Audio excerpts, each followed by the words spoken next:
नमस्कार, आप देख रहे हैं स्वर्णिम मध्य प्रदेश और छत्तीसगढ़ में हूं आपके साथ मनीषा पाटीदार। बुलेटिन की शुरुआत करेंगे। छत्तीसगढ़ के मुख्यमंत्री भूपेश बघेल ने मीडिया से बातचीत करते हुए बीजेपी पर निशाना साधा। उन्होंने कहा कि बीजेपी ने उल्टा चश्मा पहन रखा है, जिसकी वजह से उन्हें कम दिखाई देता है। उल्टा चश्मा पहनेंगे तो कहाँ दिखेगा?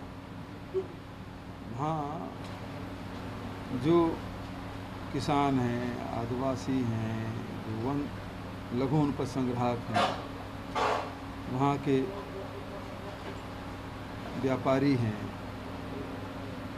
वहाँ के नौजवान हैं, उनसे बात करें तो समझ आएगा। वहाँ के सड़कों पे जाके देख लीजिए, पहले की स्थिति और अब की स्थिति में क्या है। सड़क, पुल, पुलिया ये सब बनाया जा रहा है।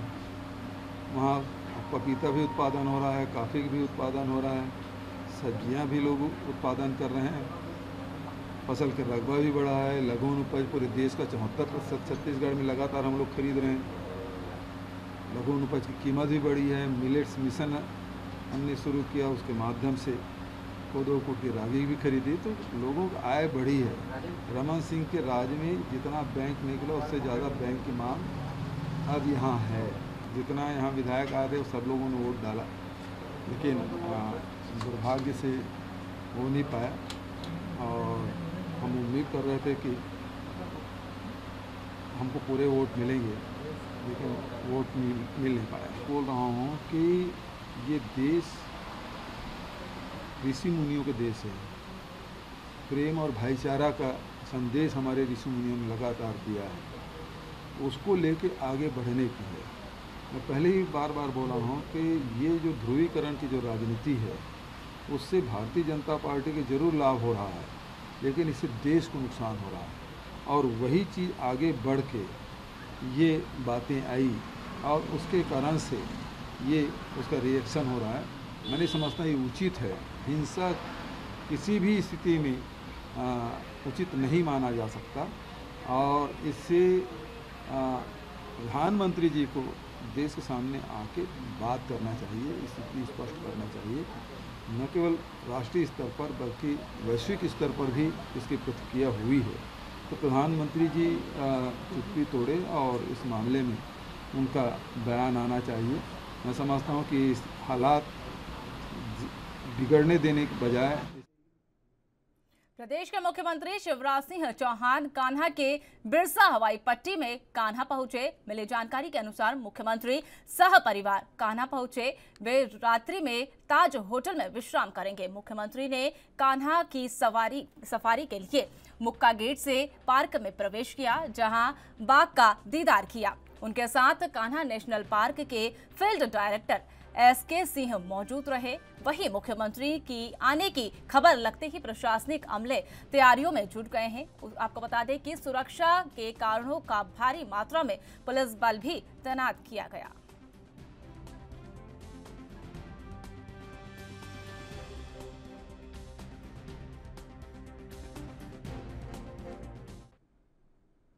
मध्य प्रदेश के गृह मंत्री नरोत्तम मिश्रा ने कांग्रेस पर निशाना साधते हुए कहा कि कांग्रेस निराधार काम करती है, तो वहीं उन्होंने दिग्गी राजा को भी घेरा। क्या कुछ कहा, आइए सुनते हैं।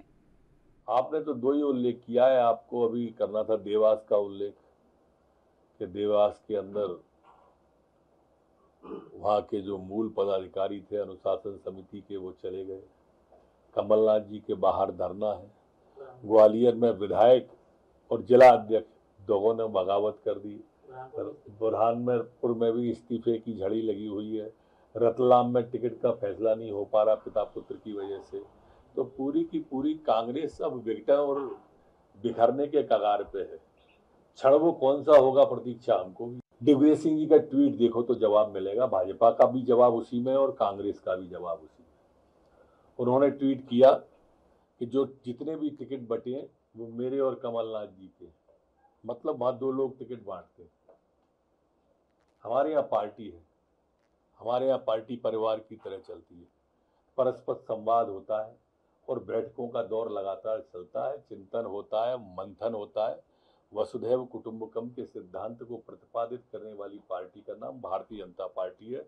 वहां दो लोग मिल बांट के टिकट नहीं बांटते। और इसलिए हमारे यहाँ सतत चलने वाली प्रक्रिया है बैठक, वही बैठक आज। ओबीसी तो बहाना है, जनता ने ठाना है कांग्रेस को घर बिठाना। ओबीसी की पार्टी ही जाति आधारित पार्टी है, तो वो और कहाँ लड़ेगी। ओबीसी ने अपने आप को ढाला ही इस तरह से है ना। और हमको किसी बी टीम की जरूरत नहीं है, कांग्रेस की टीम खत्म समाप्ति की ओर है और हमारी टीम इतनी बड़ी है कि बी की जरूरत क्या है। मध्य प्रदेश की पुलिस को मैं धन्यवाद देता हूं और हमारी पुलिस के कारण पूरे प्रदेश के अंदर शांति का वातावरण चल रहा, कहीं कोई अप्रिय स्थिति नहीं बनी है। हमारी पुलिस ने हर इस तरह के तत्वों पर जो कि शांति भंग कर सकते थे बारीक नजर रखी है और यही कारण था कि ये शांति का टापू बन के निकला है। और यहाँ मध्य प्रदेश की शांति भंग करने की किसी को भी इजाजत नहीं है। अगर शांति भंग करने का कोई प्रयास करेगा तो उस पर सख्त कार्रवाई की जाएगी। जहां तक छिंदवाड़ा की घटना की आपने जिक्र की, घटना कोई घटित नहीं हुई है, बैरिकेडिंग पार किया है, लेकिन इसके पीछे कौन था और छिंदवाड़ा ही क्यों था, ये जरूर विषय शोध का है और सोच का है। इस पर शोध भी कर रहे हैं और सोच भी रहे हैं। 20 घंटे में संपूर्ण मध्य प्रदेश के अंदर कोरोना के 79 नए प्रकरण मध्य प्रदेश के अंदर आए हैं, जबकि 57 लोग ठीक होकर के अपने अपने घरों और गंतव्य की ओर गए। एक्टिव केस संपूर्ण प्रदेश में 305 कुल वर्तमान में प्रचलन में है। जो सैंपल लिए गए पिछले 24 घंटे के अंदर वो मध्य प्रदेश के अंदर 5319 सैंपल संपूर्ण मध्य प्रदेश में लिए। संक्रमण दर हमारी वर्तमान में 1.49% है, जबकि रिकवरी की दर संपूर्ण मध्य प्रदेश की 98.7 बनी हुई है।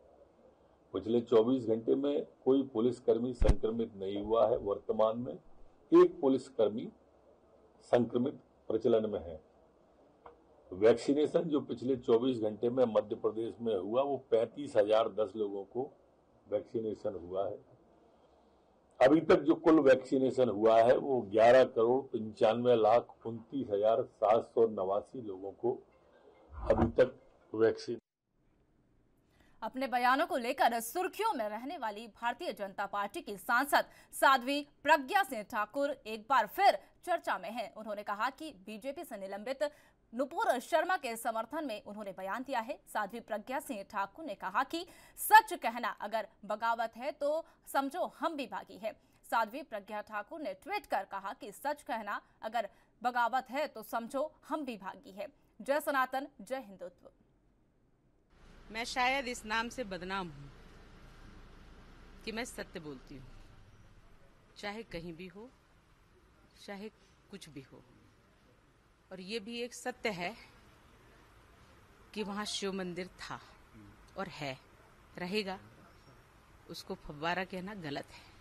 हमारे हिंदू मानदंड, हमारे हिंदू देवी देवता सनातन के मूल धर्म जो हैं, उन पर अगर कोई कुठाराघात करता है तो हम भी किसी की असलियत बताएंगे।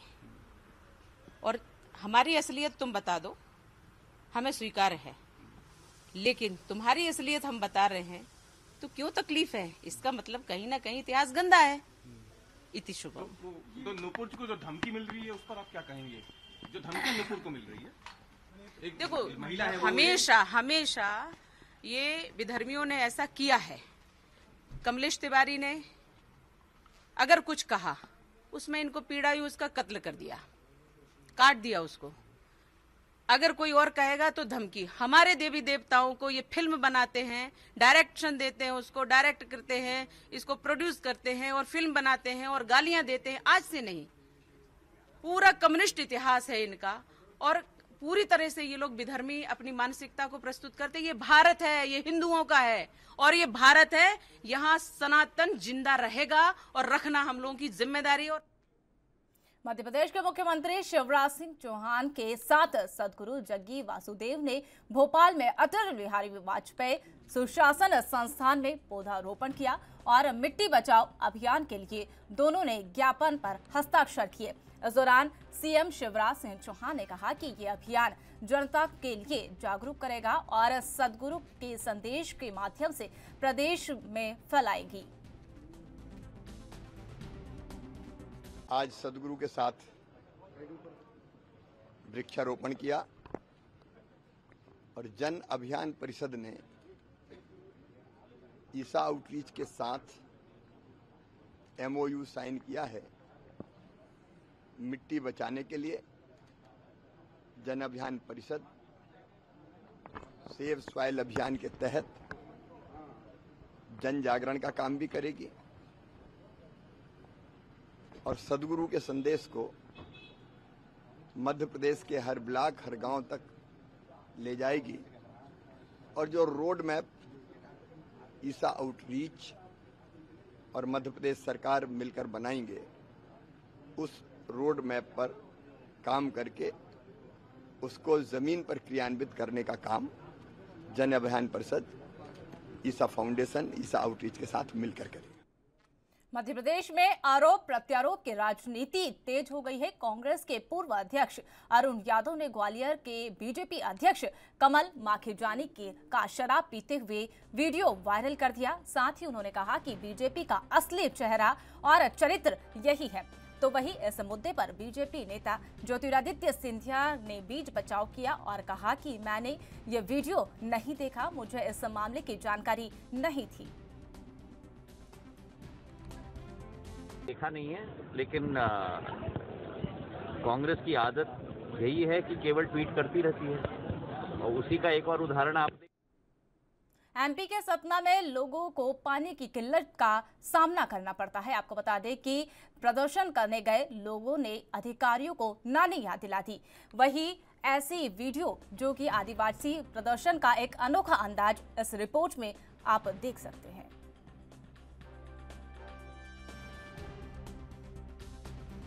वो मिठीपुर में है बड़ी परेशानी की, हाय मोरे पानी 4 किलोमीटर से आवत है पानी, तो याद आवे नानी। पान तो पान नहीं छू चल गन, कल 9 बजे तक बैठ रह गन, रात 2 टेपा पानी वही तो भणवा मरई 4 महीने से 5-6 महीने से लाइट नहीं आई, कुछ नहीं आवा। पानी की बड़ी भारी समस्या है। लोग बाग रात भर कुआं को ताके बैठे रहते हैं, झिरन झिरन से पानी भर भर के और अपना जीवन व्यतीत कर रहे हैं। 3 लोग यहाँ से हमारे गांव से चले गए पानी की दुकान बाहर, उन दोनों लोगों की मृत्यु हो गई। अब यहाँ हमारे जो है लड़के बच्चे बिलक बिलक के रो रहे हैं पानी के जरिए से। इसीलिए हमारे जो लड़के बच्चे सही से सब आ करके यहाँ SDM साहब के ऑफिस में दाखिल हुए। SDM साहब ने 2 टैंकर पानी भिजवाने के लिए पर डे के लिए बोला है। पानी की दिक्कत है, हमारे नाला से पानी आता है, हमारे लड़का बच्चा बीमार होते हैं, मर रहे हैं। उज्जैन शहर में चल रही भ्रामक खबरों और सोशल मीडिया पर चल रहे मैसेज के बाद उज्जैन पुलिस सख्त कदम उठा रही है। पुलिस की ओर से उज्जैन और जिले की जनता से अपील की गई कि कहा गया है कि जनता गैर कानूनी गतिविधियों का हिस्सा न बने, सोशल मीडिया पर किसी भी शांति भंग करने वाले मैसेज को प्रसारित न करें, सोशल मीडिया पर भ्रामक खबरों पर ध्यान न दें और सभी ग्रुप एडमिन के ग्रुप सदस्यों को समझाइश दें ताकि कानून व्यवस्था को प्रभावित करने वाली टिप्पणी को ग्रुप पे प्रसारित न करें। उज्जैन जिले की समस्त जनता से ये अपील करना चाहता हूँ कि सोशल मीडिया पर चल रहे किसी भी प्रकार के सांप्रदायिक सौहार्द बिगाड़ने वाले मैसेजों को अवॉइड करें, उनको किसी तरह से अन्य ग्रुपों में फॉरवर्ड ना करें। इस तरह के कोई भी वीडियो जो कि आपत्तिजनक हो, अगर आपके संज्ञान में आते हैं तो तत्काल संबंधित पुलिस स्टेशन पे उसकी रिपोर्ट करें। साथ ही साथ सांप्रदायिक सौहार्द और शांति का वातावरण बनाने में उज्जैन पुलिस का सहयोग करें। इस तरह के मैसेजेस अगर किसी भी ग्रुप में चलते पाए जाते हैं या किसी के द्वारा इसे फॉरवर्ड किए जाते हैं तो उसके संबंध में IT एक्ट की विभिन्न धाराओं में ग्रुप एडमिन तथा उस मैसेज को फॉरवर्ड करने वाले के खिलाफ में विभिन्न धाराओं में कायमी की जाएगी। अतः मेरा विनम्र अनुरोध है कि किसी भी तरह की भड़काऊ पोस्ट या भड़काऊ या आपत्तिजनक वीडियोस आप किसी भी ग्रुप में फॉरवर्ड ना करें और अगर इस तरह के वीडियोस अगर आप किसी ग्रुप में पाते हैं तो उसकी सूचना तत्काल संबंधित पुलिस स्टेशन डायल 100 तथा उज्जैन पुलिस कंट्रोल रूम के नंबर पर सूचना देने की। वक्त हो चला एक छोटे से ब्रेक का। ब्रेक के बाद फौरन हाजिर होते हैं।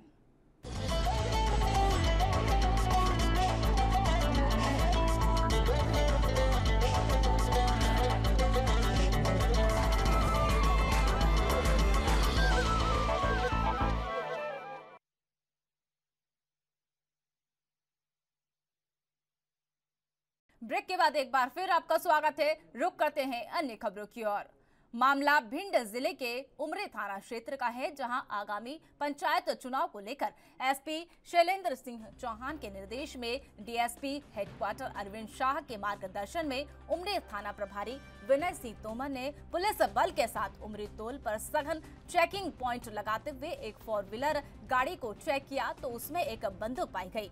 उमरी थाना प्रभारी विनय सिंह तोमर द्वारा पूछे जाने पर उसने स्वयं का नाम हृदयेश शर्मा बताते हुए कहा कि वह एक राष्ट्रीय पार्टी का पूर्व प्रवक्ता रहा है। साथ ही उन्होंने कहा कि जब उमरी थाना प्रभारी ने कहा कि आचार संहिता लगी है, हथियार जमा करने की तिथि भी निकल चुकी है, फिर हथियार लेकर कैसे घूम रहे हैं, तो उसने स्वयं को नेता बताते हुए एक वरिष्ठ पत्रकार के अलावा कई लोगों की सिफारिश करवाई।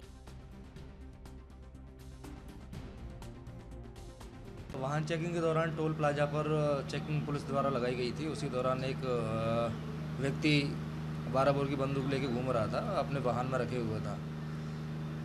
लाइसेंसी बंदूक थी, उससे लाइसेंस जमा कराने के संबंध में पूछताछ की गई तो उसके द्वारा 8 तारीख से पहले लाइसेंस जमा नहीं कराया गया था, क्योंकि वर्तमान में चुनाव आचार संहिता के तहत श्रीमान कलेक्टर महोदय द्वारा 8/6/2022 तक सभी शस्त्र जमा कराने के लिए आदेशित किया गया था। शस्त्र निर्धारित समय में जमा न करने के संबंध में उक्त शस्त्र को रीवा जिले के अमहिया थाना क्षेत्र के अंतर्गत लालपात तालाब के पास एक महिला का खुलेआम ठेले में शराब बेचने का वीडियो वायरल हो गया है। निकाय चुनाव को लेकर यह प्रदेश में आचार संहिता लगी हुई है, तो वही एक वीडियो सामने आया है जिसमें महिला खुलेआम शराब बेच रही है। वीडियो वायरल होते ही पुलिस ने आरोपी महिला पर केस दर्ज कर लिया है। पुलिस के मुताबिक महिला पर पहले भी 2 मुकदमे दर्ज है।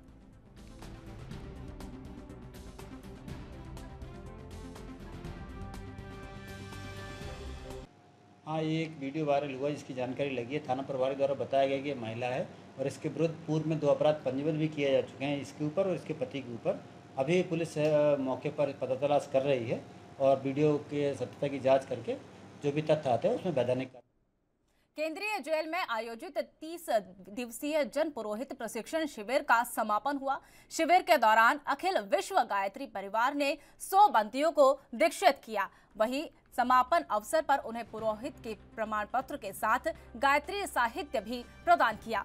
शिविर का उद्देश्य था कि जेल में हत्या समेत अलग अलग गंभीर मामलों में सजा काट रहे बंदियों का दुनिया से अलग पहचान मिल सके, उन्होंने वे बेहतर नागरिक बन सके और अपने जीवन स्तर को बेहतर बनाने के लिए समाज के निर्माण में योगदान दे।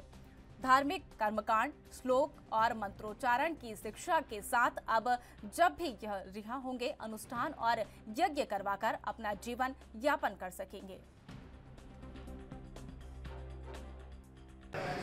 सबसे पहले तो उज्जैनी नगरी के और संसार ब्रह्मांड के राजाधीश महाराज की श्री महाकाल की कृपा रही है कि गायत्री परिवार से गुरुवर यहाँ पधारे और मैं जहाँ भी रही हूँ मेरा प्रयास रहा है कि गायत्री परिवार से हमारे भाई बंदी भाइयों को बहनों को आध्यात्म से जोड़ें।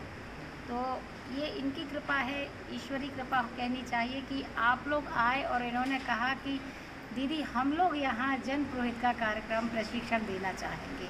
तो ये बात हो गई कि कुएं के पास प्यासा ना आकर के प्यासे के पास कुआं आया।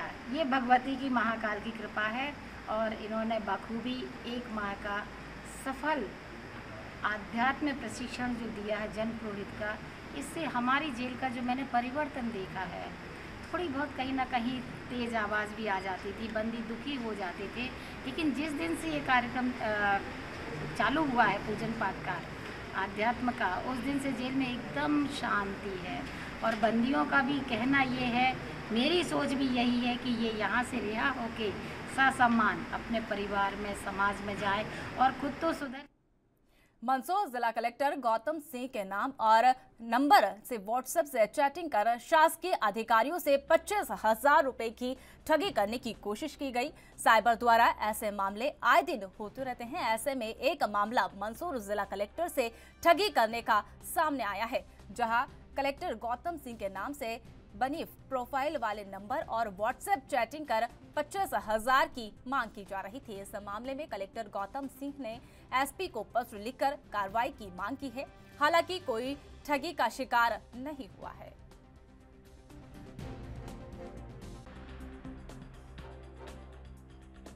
अवगत कराया कि मोबाइल नंबर 7795469589 जी, इस पे कोई व्हाट्सएप कॉल कर रहा है, वीडियो कॉल भी कर रहा है और इसने प्रोफाइल में मेरी चित्र लगा रखी है जी। तो इधर उधर की बात करने के बाद वो अपने आप को मीटिंग में बता रहा है और जल्दीबाजी में पैसे मांग रहा है। इस संबंध में मैंने पुलिस अधीक्षक को एक चिट्ठी लिखी है कार्रवाई करने के लिए, जांच करके। तो सबसे अपील है कि किसी झांसे में नहीं आए और किसी को 1 रुपया नहीं देना है। बहुत दिनों से झारखंड और कुछ साउथ के कुछ राज्यों में कुछ ऐसे धूर्त किस्म के लोग सक्रिय रहते हैं और कई बार ऐसे किसी को लगता है कि हो सकता है ज़रूरत में हो, जल्दीबाजी में वो बेवकूफ़ बन जाते हैं। तो आपके माध्यम से मेरी अपील है कि कोई इसमें बेवकूफ़ ना बने। बिल्कुल पैसा कहीं 1 रुपये 10 पैसे भी किसी को ना दे और अगर कोई साक्ष्य जैसा मिलता है तो तुरंत पुलिस को उसकी सूचना दे ताकि बदमाश को पकड़ा जा सके। तो लगभग कितने पैसे की? एक मेरे पास चैट फॉरवर्ड हुआ है जिसमें 25,000 रुपये उसने मांगे थे और वो कह रहा था कि मतलब गौतम सिंह की ओर से कि मैं मीटिंग में हूँ, बहुत बिजी हूँ, मेरे पास कार्ड नहीं है। और किसी मोहित शर्मा का अकाउंट नंबर उसने भेज के बोला कि इसको 25,000 रुपये ट्रांसफ़र कर दो। तो अमाउंट ऐसा है कि आदमी को लगता है कि बड़ा छोटा सा अमाउंट है, तो ये इस हिसाब से तो ऐसा लग रहा है बहुत ही शातिर किस्म का आदमी है। तो मेरी अपील है कि इसके झांसे में किसी को नहीं आना चाहिए। सर अभी तक कितनी कंप्लेन आई है आपके पास? अभी मेरे पास कोई कंप्लेन नहीं आई। जो हमारे साथी जो मुझे जानते हैं, जैसे अभी मेरी वो चल रही थी तो बीच में ही मेरे को उस पर आ गया, मैसेज आ गया। तो हमारे जैसे होता है ना कि जो लोग मुझे जानते हैं उन्हीं से तो मांगेगा ना। तो वो खबर आई तो मैंने तत्काल इसमें कार्रवाई की। 4-5 लोगों की तरफ से जानकारी मिल गई है कि उनसे संपर्क कर रहे हैं वो लोग। मनोज शर्मा है जो मलारगढ़ में है, सविता राठौड़ है जो गरोठ में है, एक पहले कोई आशीष करके यहाँ हुआ करते थे, उनके पास भी मैसेज गया। इस तरह से 3-4 लोगों की तरफ से खबर आ गई है।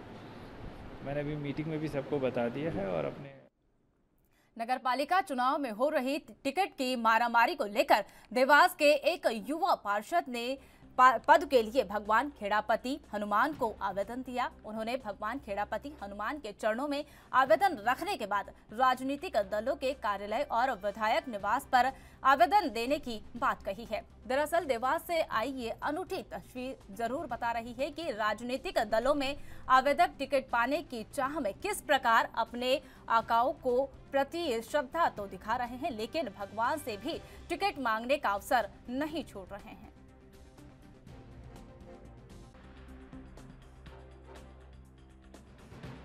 नगरीय निकाय चुनाव की अभी बिगुल बज चुका है और आगामी जो चुनाव है पार्षद के लिए मैंने आवेदन दिया है। वार्ड क्रमांक 40 से मैं आवेदन दिया है, बाबा के श्री चरणों में मैंने आवेदन रखा है और उसके बाद अब मैं सभी को आवेदन देने जाऊंगा।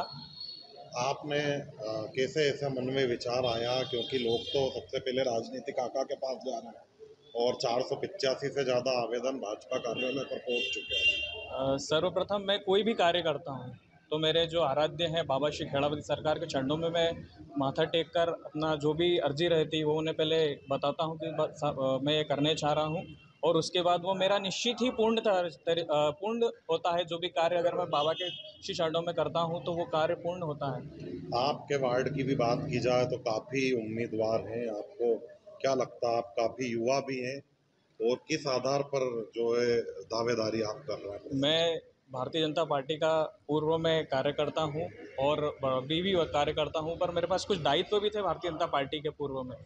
जैसे मैं जिला कार्यालय मंत्री था, मीडिया प्रभारी भी था। सन 2010 से ही मैं भारतीय जनता पार्टी के समक्ष प्रस्तुत हूं। अपने आप को मैंने रखा है और अपनी बात बेबाकी से रखी है भारतीय जनता पार्टी के सामने और मैंने जो कार्य भारतीय जनता पार्टी ने मुझे दिया है उसको मैंने पूर्ण तरीके से, जो भी आदेश मुझे भारतीय जनता पार्टी और संघ का मध्य प्रदेश के शिवपुरी जिले के सुभाषपुरा थाना क्षेत्र में आगरा मुंबई हाईवे पर एक कार अनियंत्रित होकर पलट गई। सूचना मिलते ही सुभाषपुरा थाना पुलिस मौके पर पहुंची और पुलिस ने कार में सवार 4 लोगों को सुरक्षित बाहर निकाला, जिनका इलाज अस्पताल में किया जा रहा है। पुलिस मामले की जांच में जुटी हुई है।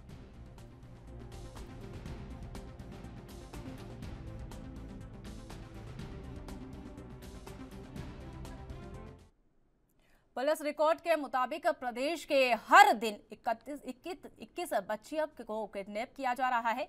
2021 में भोपाल में 379 बच्चियों का अपहरण किया गया। यह स्थिति तब थी जब बच्चियों की सुरक्षा के लिए कड़े कानून बने थे।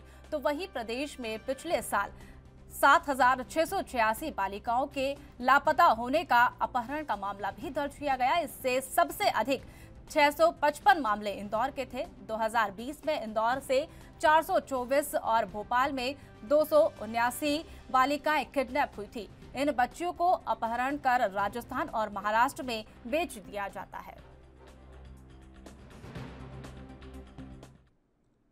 इस बुलेटिन में फिलहाल इतना ही। देश और दुनिया की तमाम अपडेट्स के लिए देखते रहिए ANB न्यूज। नमस्कार।